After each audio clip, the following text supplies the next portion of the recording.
Bonjour à tous, donc nous revoici pour une petite leçon de tarot, hein, et aujourd'hui on va parler du soleil. Mais d'abord je vais me présenter, je m'appelle Nadia Loriga, je suis une passionnée de tarot, et donc je vous propose dans ces vidéos actuellement notamment des initiations un petit peu aux arcanes majeures, en vous donnant quelques interprétations possibles dans le cadre d'une consultation, mais aussi un peu d'histoire et de notions qui vont autour de ces cartes. Et donc, aujourd'hui, nous parlons du soleil. Je vais d'abord vous montrer d'autres soleils. Alors, j'ai regardé la date, ça c'est 2017, c'est le tarot Meunier. Celui-ci, c'est... Alors, je pensais que c'était les années 80, 70, 80, en fait, pas du tout, c'est 1997. Le Jodorowsky Camoin étant, on va dire, l'auteur, celui qui a fait les recherches, et le dessinateur étant Jodorowsky. Ça, c'est le tarot madonier, donc qui date de 1709, si je me souviens bien, ou 7, ou... Bon, début 1700. Je me rappelle plus, désolée. J'ai une mémoire des chiffres qui est absolument catastrophique, hein, donc vraiment, je suis désolée. J'ai pas re-regardé, ceux-là, je les ai regardés, j'ai sorti les mineurs pour vérifier les dates, mais en fait, j'ai pas pensé à faire celui-ci parce que je vous avais déjà montré le 2 de denier, hein, comme d'hab, c'est le 2 de denier qui nous montre à quelle date ont été faits les jeux. Parce qu'il y a les deux deniers comme ça, et il y a un ruban qui passe autour des deux deniers, enfin des deux deniers, et c'est sur ce ruban que sont écrits le nom du quartier, parfois le nom de l'éditeur et du dessinateur, parfois seulement le dessinateur, ou seulement le quartier, enfin l'éditeur, pardon. Et puis, il y a la date. Des fois, il y a deux dates parce que ce sont des revisitations d'un ancien jeu. Donc, ils mettent les deux dates, celle de la première version, entre guillemets, et la deuxième date, celle de la revisitation, enfin du redessinage. Ou alors, c'est la date de naissance de la maison du quartier, je sais pas trop. Là, j'ai pas cherché. Donc, on a peut-être deux dates parce qu'il y a la naissance du quartier, c'est-à-dire à quel moment il a commencé à être quartier. Et puis, la deuxième date qui serait peut-être plus la date de ce jeu-là. Je ne sais pas. Je ne sais pas, mais bon, bref, peu importe. En tout cas, c'est la date la plus récente qu'il faut prendre en compte, hein. C'est l'époque où a été fait le jeu. Donc là, c'est 1700, début 1700, le tarot madonier. Et le tarot Grimaud, Paul Marteau. Grimaud, l'éditeur, et Paul Marteau, enfin l'éditeur et on va dire celui qui a rassemblé les éléments pour que Paul Marteau puisse faire les couleurs de ce jeu, qui sont absolument ratées. Et celui-ci date de 1930. Voilà. Voilà, on voit que le soleil dans un tarot, comment dire, de Marseille, se ressemble très fortement. On a tous les éléments qui sont là. Alors, Kevin a rajouté une petite cahute là dans son jeu à lui, qu'on ne voit pas sur les autres, effectivement. Mais c'est un élément qu'il a dû trouver dans un ancien jeu de tarot et qu'il a rajouté, voilà. De la même manière, il a rajouté le petit arbre. Donc il doit y avoir un jeu de tarot, je ne sais lequel, dans lequel on trouve ces éléments-là, et du coup il les a ajoutés. Parce que logiquement, d'après ce que je me souviens, Kevin Meunier avait vraiment fait en sorte d'avoir un jeu de tarot qui ressemble à d'anciens jeux de tarot. C'est-à-dire qu'il n'a pas ajouté d'éléments qui n'existaient pas dans les anciens jeux de tarot. Donc il n'a fait que rajouter, mais bon, après je peux me tromper, et c'est possible qu'il l'ait rajouté juste parce qu'il voulait renforcer le côté construction. Voilà, il y a une construction, enfin, vous voyez, hein, il y a un mur derrière les deux enfants là tout le temps. Donc peut-être qu'il l'a rajouté, mais je pense que ça s'est vu dans un ancien jeu de tarot. Passons maintenant à des jeux que je n'appelle pas Tarot de Marseille. Il se trouve que certaines personnes trouvent que le Oswald-Virs, donc le tarot des imaginés du Moyen-Âge de Oswald-Virs, est un tarot de Marseille. Pour moi, non. Et déjà, là, sur cette carte-ci, on le voit bien.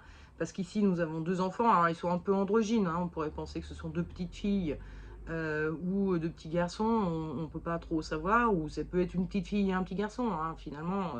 On n'a pas, voilà, hein, c'est pas, bon, ils font un peu masculin selon moi, mais bon, hein. On pourrait vouloir s'imaginer sur un ancien jeu, là on voit, bon, ça pourrait être des filles, ça pourrait être des garçons, ça pourrait être une fille et un garçon, on ne sait pas trop. Mais là, clairement, Virs a mis un garçon et une fille, qui sont en plus un peu moins enfantins que ceux-ci. Hein. Là, on est vraiment sur des enfants, là on n'est plus sur de l'adolescent. Hein. On voit que la petite fille, enfin la jeune fille, a un peu de poitrine, on n'est plus du tout sur une notion d'enfant, mais plutôt d'adolescent, et on peut y voir un éveil sexuel, enfin voilà, les deux ont l'air amoureux, hein, on va dire, qu'on n'a pas du tout cette notion dans les anciens jeux, enfin dans le tarot de Marseille, ce que j'appelle moi le tarot de Marseille. Mais bon, il a repris, outre voilà, hein, ça, il a, alors pareil, euh, voilà, hein, un ancien jeu de tarot. Ici, nous avons une rivière. Ici, on a un petit rocher. Bon, on va le retrouver sur des tarots plus modernes. Voilà, ok. Mais lui, Virs n'a pas mis la rivière. Il a mis un espèce une couronne de fleurs à leurs pieds. Bon, voilà. Donc, voilà pourquoi, pour moi, ce tarot n'est pas un tarot de Marseille. Et en plus de ça, comment dire, c'est tellement bien dessiné, c'est tellement bien fait, qu'on ne peut plus se perdre dans les éléments et essayer d'imaginer des choses comme on pourrait le faire avec les tarots de Marseille. Hein. On voit que les tarots de Marseille, il y a des éléments comme ça qui sont là. On voit des choses que on ne voit pas du tout ici. Enfin, on pourrait voir des choses qu'on ne peut pas voir ici. C'est pas possible, c'est trop bien dessiné, trop bien fait. Ça n'a pas d'impact sur l'utilisation qu'on peut en faire. Hein. C'est juste que le tarot de Marseille reprend une imagerie moyenâgeuse. Et là, on n'est plus sur de l'imagerie moyenâgeuse. Alors, j'ai pas, je crois pas avoir, non, je n'ai pas les mineurs du Virs. Donc, je ne sais pas les dates exactes. C'est, pour moi, c'est 19e siècle. Fin 18e, début 19e, je dirais, quelque chose comme ça. Un peu la même époque donc que le Rider-Waite-Smith. Donc Ryder, l'éditeur, Waite, l'écrivain, celui qui a vraiment rassemblé les informations et tout ça, et Pamela Smith, donc qui est l'illustratrice. Et du coup, pareil, à peu près les mêmes dates, je dirais, 18, fin 18e, début 19e. Il faudrait que je vérifie, je n'ai pas pris le temps, je ne l'ai pas fait, bêtement, parce que j'aurais dû le faire, comme j'avais checké les dates pour les autres tarots de Marseille, pourquoi je ne l'ai pas fait je ne sais pas. Bref, peu importe. Toujours est-il que nous avons ici donc le Rider-Waite-Smith qui est donc super différent. Là, on est vraiment sur complètement autre chose. On est sur un enfant, là, clairement, qui est sur un cheval avec un espèce d'étendard. Oui, c'est un étendard immense, hein, enfin, ça flotte. Donc, il y a vraiment des notions de victoire, etc., qui sont beaucoup plus fortes. Il y a donc les tournesols qui sont derrière. C'est pas du tout la même ambiance, même si évidemment on a toujours cet énorme soleil qui prend toute la place, enfin la moitié de la carte, quoi. Hein. On reste quand même sur un truc super différent. Et je vais vous présenter donc des Rider-Waite modernes, donc qui n'ont pas été illustrés par Smith, mais par des artistes modernes, et qui peuvent être sympathiques à utiliser parce que vous plaire beaucoup plus. Vous avez vraiment de toutes sortes d'artistes qui peuvent qui pourraient vous plaire, quoi. Hein. On est vraiment, parce que bon, hein, les goûts et les couleurs, voilà, hein, ça se discute pas. Comme disait Bérurier dans son Antonio, les égouts et les couleuvres, ça se dispute pas. Ben voilà, hein. Bon, alors moi j'ai bien aimé ces deux-là, je les ai pris parce que j'avais débuté plutôt avec des Rider-Waite, parce que ça me semblait plus facile. Et puis, alors, de toute façon, les tarots de Marseille sont plus compliqués à trouver. Les Rider-Waite, vous allez en trouver dans tous les sens, il y en a partout, il y a eu énormément d'artistes qui ont repris, etc. Dans le tarot de Marseille, comme on veut rester sur une graphie très spécifique et tout ça, on en achète un, on a à peu près acheté tous les autres. Hein. Comme vous pouvez le voir, il n'y a vraiment pas beaucoup de différence, on ne peut pas vraiment voilà, chercher quelque chose qui nous plaît plus. Bon. Et puis, de toute façon, il y a beaucoup moins d'artistes qui reprennent le tarot de Marseille. parce que ben, c'est pas, on est censé respecter une facture, donc on va pas pouvoir le mettre à sa patte. Donc il y a assez peu de gens qui vont, d'artistes qui vont refaire des tarots de Marseille. Par contre, des tarots de titre Rider-Waite, c'est idéal pour un artiste parce que il peut y mettre, ben voilà, faut respecter donc le fait que ben, c'est le soleil, donc on va y garder un soleil. Donc celui-ci, il a mis les fleurs de tournesol, c'est le soleil. Donc il a gardé ces deux éléments, la fleur de tournesol plus le soleil, voilà, qui sont là. Il a aussi refait des petits tournesols ici. Bon, là, c'est plus une marguerite, hein, mais bon. Et il a gardé le cheval de bois. Enfin, bon, il a mis un cheval de bois, du coup, à la place du cheval. Mais bon, on a le cheval, le petit enfant, avec bah, son étendard qui tient à la main, qui s'avère être le soleil. Enfin, bon, bref. Voilà, ils ont gardé les éléments, mais ils l'ont fait à leur sauce. Idem pour celui-ci, alors ça c'est le Silhouette Tarot, et celui-ci c'est le Tarot de la Forêt Magique. Les deux illustrateurs sont des personnes asiatiques, je ne saurais pas vous dire de quel pays exactement, mais ils ont des noms que je n'arrive pas à retenir, donc je suis désolée encore une fois, mais bon, vous tapez Silhouette Tarot ou Tarot de la Forêt Magique, vous trouverez les infos, a priori je pense. Et donc dans celui-ci, alors celui-ci c'est un tarot qui est fait que avec des animaux, donc là on a une espèce de, c'est un kangourou, et finalement le cavalier, le jeune enfant, hein, donc on est sur la notion d'enfant, chevauche sa propre mère, quoi, en fait, c'est un peu le truc, mais il a toujours son petit étendard, son grand soleil, un champ derrière où, on voit les tournesols qui sont devant, puis on voit un champ de blé, hein, c'est peut-être ça, le champ de blé qui aurait été coupé, hein, ou alors est-ce que ce sont les champs de tournesol qui... bon, on sait pas trop, je sais pas trop ce que c'est un peu bizarre. Le truc gris devant, je sais pas trop ce que c'est, mais bon bref, peu importe. C'est peut-être des rochers, hein. Là il a dessiné des rochers, est-ce que ce serait ça? Je ne sais pas. Mais bon bref, toujours est-il que voilà, les éléments sont là, donc si ça vous intéresse, vous pouvez acheter un Rider-Waite qui serait voilà, un peu plus sympathique à vos yeux, à votre goût, et du coup qui vous permettrait de débuter dans le tarot. C'est un peu l'intérêt des Rider-Waite. L'autre intérêt étant que les mineurs sont illustrés. Je les ai sortis cette fois-ci, je me suis dit tiens je vais vous montrer. Voici les mineurs, hein. Donc là on a un 2 d'épée, hein. Là on a un roi d'épée. Bon, les cartes de cours dans le tarot de Marseille sont aussi illustrées évidemment, même si c'est moins fourni que les arcanes majeures, mais il y a quand même majeur, pardon. Même si c'est moins fourni que les arcanes majeures, il y a quand même voilà, un personnage, on voit 2-3 éléments quand même qui permettent de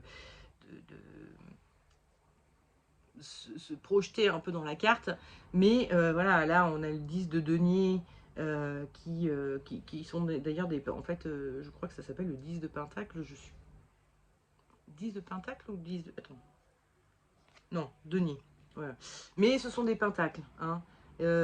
Parce que Arthur Waite était un grand ésotériste, quelqu'un qui a fait partie de beaucoup de sociétés initiatiques, donc voilà, à la place des deniers, qui sont des ronds d'or quand même, hein, il a mis des pentacles, hein, donc voilà. Mais bon, c'est, voilà, hein, donc ça c'est une reine, elle est un peu plus illustrée qu'on va trouver sur les tarots de Marseille, mais alors les as sont un peu moins illustrés sur le Rider-Waite, mais sinon, voilà, hein, là le 2 de denier. Alors vous voyez hein, que sur les Rider-Waite, on a donc les deux deniers, hein, comme sur les arcanes mineurs des tarots de Marseille, avec un ruban qui passe autour. Bon, par contre, on n'a pas le nom de la date, etc. C'est pas du tout la même chose. Le truc du 2 de denier, ça va marcher qu'avec des tarots de Marseille, et encore, ça se trouve pas tous. Moi, ceux que j'ai, c'est le cas, mais c'est pas tous. Ça, c'est un 10 de bâton. Donc, on a, avec ces illustrations-là, possibilité de se projeter. Donc, ça, c'est l'autre intérêt du tarot de Rider-Waite-Smith, ou de Rider-Waite en général. Tous les Rider-Waite, je vais vous montrer, par exemple, tiens, celui de la forêt magique, tous les artistes ont illustré toutes les cartes aussi, hein. Ils n'ont pas fait des... voilà, là on a un 7 d'épée, là un 10 de bâton, là, un 5 de coupe, hein, donc tout est illustré. Et puis, dans l'esprit qu'avait donné Waite, hein, il faudrait que je retrouve, par exemple, là, j'ai un 2 de bâton, retrouvons le 2 de bâton. Euh, bon, 2 de denier. Oh, je l'avais tout à l'heure, le 2 de denier. Bon, c'est pas grave. 2 de coupe, ok. Excusez-moi, c'est un peu long, pardon, j'ai pas préparé, comme d'hab. 2 d'épée, et ben voilà, je les aurais tous fait avant de trouver le 2 de bâton. Pourquoi j'ai choisi le 2 de bâton, je ne sais pas. Voilà, mon 2 de bâton. Donc, ça c'est l'original, hein, on va dire. Donc on voit ce personnage avec ses 2 bâtons, et puis il tient dans sa main une boule qui est la planète. On est sur une boule qui représente notre planète, la planète Terre, hein. Vous voyez peut-être pas dans les détails, mais on voit l'Afrique, enfin bon, bref. Et donc, bah voilà, l'artiste qui a refait le Rider-Waite, il a fait, alors toujours avec ses personnages animaux, mais les 2 bâtons sont là, la boule est là, il est en train de regarder vers la mer, il y a les montagnes qui sont là, bref, il a gardé la facture qu'il y a sur les mineurs du Rider-Waite. Donc, si, voilà, hein, si ça vous intéresse d'utiliser les mineurs, Rider-Waite c'est vachement pratique pour ça. Si ça vous intéresse d'avoir un artiste dont le style vous plaît, là, les Rider-Waite sont géniaux pour ça. Donc c'est un peu l'intérêt. Maintenant, en ce qui me concerne, je trouve que le Tarot de Marseille permet, enfin les arcanes majeures en tout cas, permettent de se projeter un peu plus, de trouver des détails, je sais pas, bon bref, après je me suis intéressée au Tarot de Marseille et après ça a été fini de tout le reste, donc je suis désolée, je suis pas objective. Bref, parlons un peu du soleil maintenant, en termes de, pardon, excusez-moi. Alors, en termes initiatiques, on va dire, le soleil est lié à l'éclaircissement. Donc qui peut advenir après une période, donc n'oublions pas que juste avant il y avait la lune, hein, qui était, on n'y voit pas clair, on ne sait pas où on va, on est dans une période trouble, il y a des illusions, etc. Donc on est vraiment voilà, dans un cadre qui est plutôt noir, sombre, illusoire, etc. Et là, il y a une lumière qui se fait sur les choses, donc il y a un éclaircissement, il y a un renouveau, enfin un renouveau dans le sens où on passe de l'ombre à la lumière, donc ça y est, on peut enfin y voir quelque chose et progresser, avancer. Donc c'est un peu la récompense d'avoir affronté le sombre, les ombres, qui se fait avec la chaleur du soleil, hein, qui vient vous réconforter. Donc il y a cette notion-là de les périodes troubles sont toujours suivies de périodes plus éclairées, plus vivantes, plus chaleureuses. De la même manière que les périodes éclairées et chaleureuses sont souvent suivies de périodes sombres et troubles. Voilà, hein, la vie est faite de cycles comme ça, on va avoir des hauts et des bas et c'est comme ça. Donc c'est ces notions-là qu'on va retrouver avec le soleil. Et puis il y a quand même ce côté, cette gémellité, cette dualité qui revient aussi, où le soleil va nous inviter à éclaircir nos contradictions, nos parts d'ombre et de lumière, c'est-à-dire pas mettre l'accent que sur nos parts lumineuses, mais aussi comprendre qu'on a des parts d'ombre et travailler dessus et les mettre en lumière, éclairer nos parts d'ombre, éclairer, enfin voilà, d'accepter la dualité qui est en nous, et qu'on va trouver en face de nous aussi, hein. On va rencontrer parfois des personnes qui nous ressemblent et d'autres qui ne nous ressemblent pas. Et pour autant, tout le monde est beau, et lumineux et chaleureux et tout ça. Mais voilà, c'est pas... c'est l'acceptation de la dualité, quoi. Et que tout est duel, il y a du bien et du mal, il y a du sombre et du clair, il y a le soleil et la lune, et le soleil éclaire la dualité, ou en tout cas nous invite à éclairer nos dualités, les choses qui frottent en nous, de façon à s'en dégager, les accepter, hein, accepter nos parts d'ombre, de façon à être plus heureux et plus en accord avec nous-mêmes, quoi. Voilà. D'un point de vue, après, interprétatif, en consultation, bon, bah, le soleil déjà va parler d'éclaircissement, hein, clairement. Ça dépend évidemment toujours de la question, mais c'est une chose que ça peut vouloir dire, c'est les choses s'éclairent, les choses s'éclaircissent. Ou alors c'est une invitation à éclairer les choses, à mettre en lumière certaines choses. Il y a la notion aussi, bah, du coup, de complicité, d'intimité, alors ça peut parler de couple, hein, c'est vraiment la carte qui va parler du couple, hein, bien plus que l'amoureux. L'amoureux, lui, c'est un homme entre deux femmes, et donc il parle pas de couple, il est en train de parler, alors il peut parler de couple, mais il parle plus de rencontres, de choses superficielles, voilà. Là, si vos questions portent sur le couple, oui, là, on est sur du couple. Là, on est sur un vrai truc où on construit en plus. Donc, il y a ce mur derrière où les choses se construisent. On est sur vraiment un couple qui va former une famille, qui va former quelque chose de solide et de concret. On n'est pas sur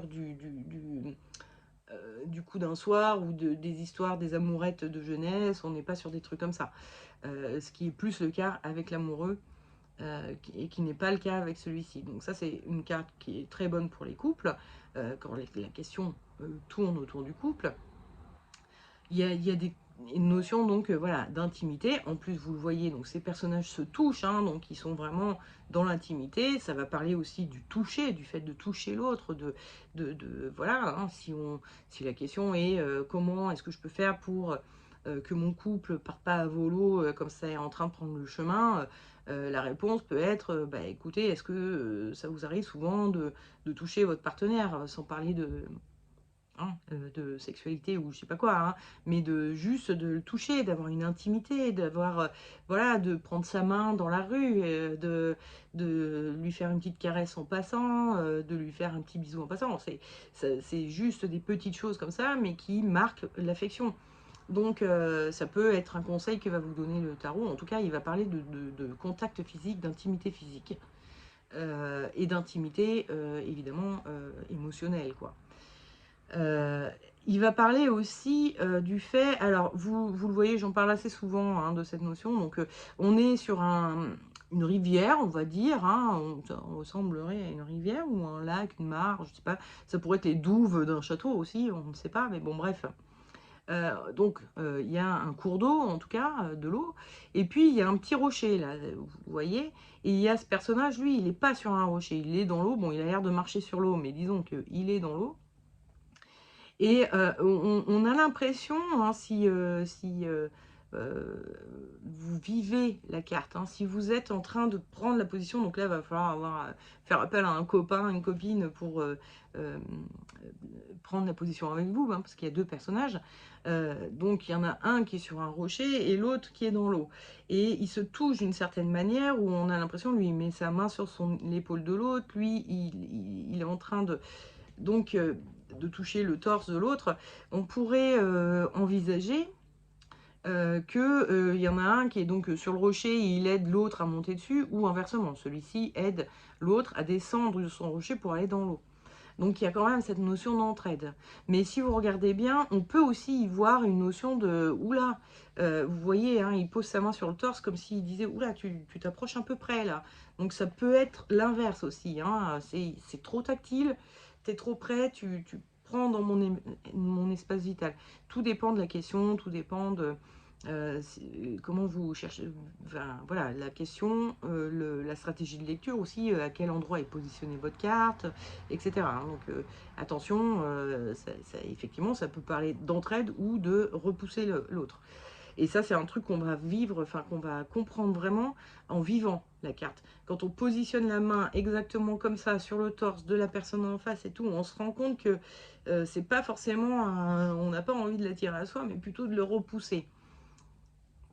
Euh, donc, ces notions d'entraide qu'on a là peuvent aussi parler peut-être de dépendance affective. Il y a vraiment cette notion de moi je fais confiance à l'autre dans une association par exemple, hein, parce que ça va parler de couple mais ça va parler aussi d'association, hein, de se mettre d'accord sur quelque chose, de se mettre ensemble pour construire quelque chose, hein. On a toujours notre voilà, hein, il y a une question de construction. Donc ok, Mais d'un autre côté, ça peut être aussi une forme de dépendance affective, c'est-à-dire que y en a un qui est pas capable, pas foutu capable de faire quoi que ce soit si l'autre n'est pas là pour l'aider. Et donc, ça va, pour l'un, il y a une dépendance affective, pour l'autre, il y a un... ça commence à me peser d'avoir tout le temps cette personne qui me demande, qui me demande, qui me demande, qui me demande, et puis moi, je reçois rien en retour. Donc, ça parle aussi de ces choses-là.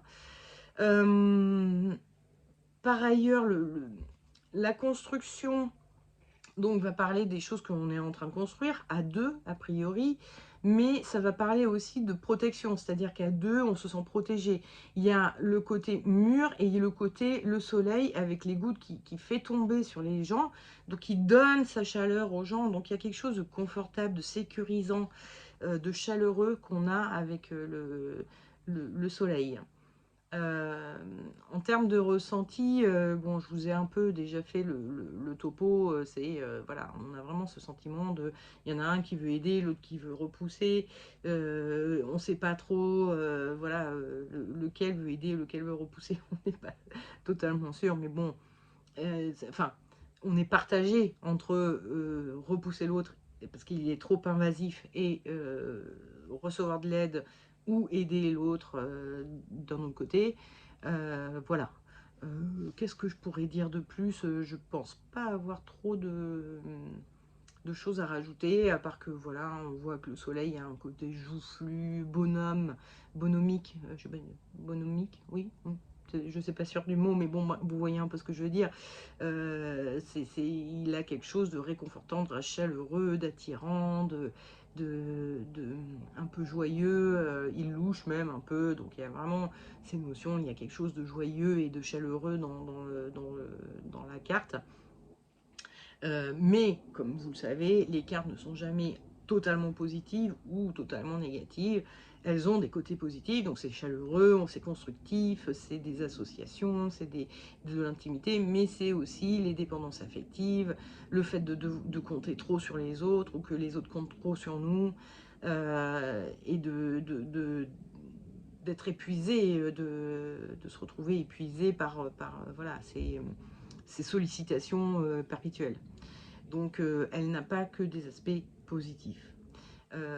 Puis bon, le soleil, quand on est... Enfin voilà, ça dépend de votre contexte à vous, mais si on est allergique au soleil, ou enfin je sais pas, qu'on a une peau très blanche et qu'on a tendance à, à cramer tout de suite, et que c'est dangereux pour notre peau, et blablabla, bon voilà, elle peut avoir des côtés négatifs, évidemment. Hein. Mais bon, après, ça c'est un cas qui est assez... en général, quand on pense soleil, on pense... D'ailleurs, ça peut être un peu les vacances, hein, le fait de partir au soleil, d'aller en vacances au soleil. Ça peut parler des enfants hein, aussi, évidemment. Hein. On est avec deux enfants, donc ça peut parler un peu d'être un peu jeune dans sa tête, ou alors d'avoir des enfants et que ça apporte une certaine chaleur au foyer. Bon, évidemment, les enfants sont là, hein, d'être un peu juvéniles ou des enfants qu'on crée vraiment, qui existent. Voilà.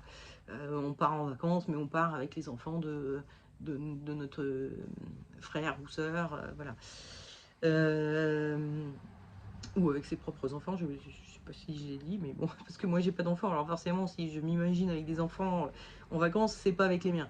Mais voilà. Bah écoutez, je pense qu'on a fait un bon tour du soleil. J'espère que j'oublie rien à chaque fois. Une fois que j'ai coupé la vidéo finie et tout, et que je me retrouve, je sais pas, dans un autre contexte, et puis je me dis ah j'aurais dû dire ça. Je pense que j'ai pas dit ça dans la vidéo sur telle carte et j'aurais dû le dire. Mince, j'ai oublié un élément. Donc évidemment c'est à titre indicatif, ce n'est absolument pas exhaustif. Il y a des milliers d'interprétations qu'on pourrait donner à n'importe quelle carte. Donc voilà, hein, c'est une carte qui va parler de construction. Hein, donc si par exemple vous êtes, votre question va concerner votre maison que vous êtes en train de retaper ou je sais pas quoi, bon bah voilà, hein, il va pas parler du côté chaleureux, blablabla. Il va dire oui, oui, effectivement, il y a un mur là qui est en construction et bon, ça se fait pas tout seul. Vous êtes accompagné. Enfin voilà, vous avez des des notions d'associations de personnes pour construire quelque chose, et donc notamment des maisons ou des murs, enfin voilà, faire de la construction réelle avec des briques et des parpaings, je ne sais quoi. Donc voilà. Bon, donc j'avais dit que j'avais fait le tour, j'ai à peu près fait le tour, en sachant que évidemment il y aurait d'autres choses à en dire, mais voilà, j'espère que cette vidéo vous aura plu, malgré le manque de préparation, et puis bah, je vous dis à la semaine prochaine pour la prochaine carte qui sera donc le jugement, avant-dernière carte, après on a fini avec les arcades majeures, enfin après, donc voilà, à la semaine prochaine, ciao ciao.